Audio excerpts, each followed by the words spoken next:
हयात आला हजरत इस किताब के मुसन्निफ हैं अल्लामा ज़फ़रुद्दीन बिहारी रहमतुल्लाह अलैह। वो लिखते हैं कि आला हजरत के ज़माने में बरेली शरीफ में इल्मे नजूम और इल्मे हयत में एक माहिर थे अल्लामा गुलाम हुसैन बरेलवी।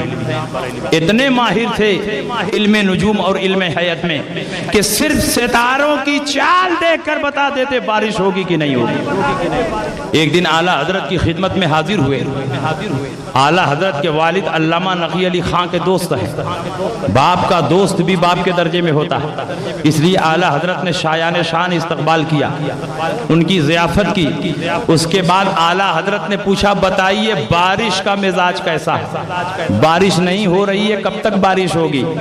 उन्होंने सितारों की चाल को गौर से देखा, कागज पर एक जायचा और नक्शा बनाया और फरमाया इस महीने में बारिश नहीं होगी, आइंदा महीने में बारिश होगी। आला हजरत ने फरमाया अगर मेरे रब ने चाहा तो इसी महीने में बारिश होगी। इन्होंने कहा इस महीने में बारिश नहीं होगी, सितारों की चाल बता रही है, सितारों की वजह बता रही है, इल्मे नजूम का कायदा बता रहा है, इस महीने में बारिश नहीं होगी। इमाम अहमद रजा फरमाते हैं रब ने चाहा तो इसी महीने में बारिश होगी। उन्होंने कहा आप सितारों की चाल नहीं देखते? आला हजरत फरमाते हैं मैं सितारों की चाल भी देख रहा हूँ और सितारों को पैदा करने वाले रब की कुदरत भी देख रहा हूँ। मेरे रब ने चाहा तो इसी महीने में बारिश होगी। उन्होंने कहा सितारों की चाल बता रही है, इस महीने में बारिश नहीं होगी। इल्मे नजूम का कायदा बता रहा है, इस महीने में बारिश नहीं होगी।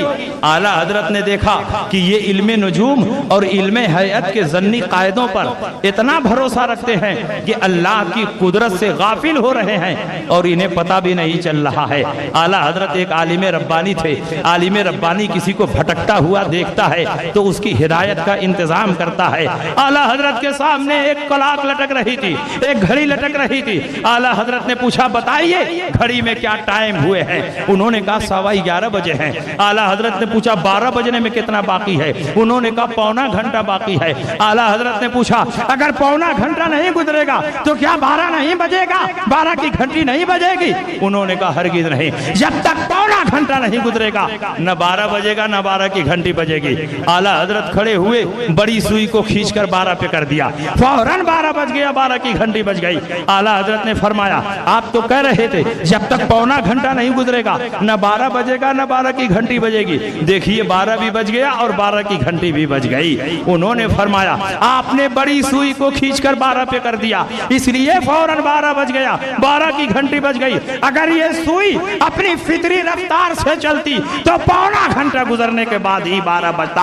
आला हजरत फरमाते हैं यही नुक्ता तो मैं आपको समझाना चाहता हूँ। मैंने बड़ी सुई को खींचकर 12 पे कर दिया, फौरन 12 बज गया, 12 की घंटी बज गई। मेरा परवरदिगार भी कादिर है, जब चाहे इस सितारे को खींचकर यहाँ कर दे, उसको खींचकर यहाँ कर दे, उसको खींचकर यहाँ कर दे, फौरन सितारों की चाल बदल जाएगी, सितारों की वजह बदल जाएगी, आपका बनाया हुआ नक्शा बदल जाएगा। मेरे रब ने चाहा तो इसी महीने में बारिश होगी, बल्कि इसी हफ्ते में बारिश होगी, बल्कि अभी बारिश होगी।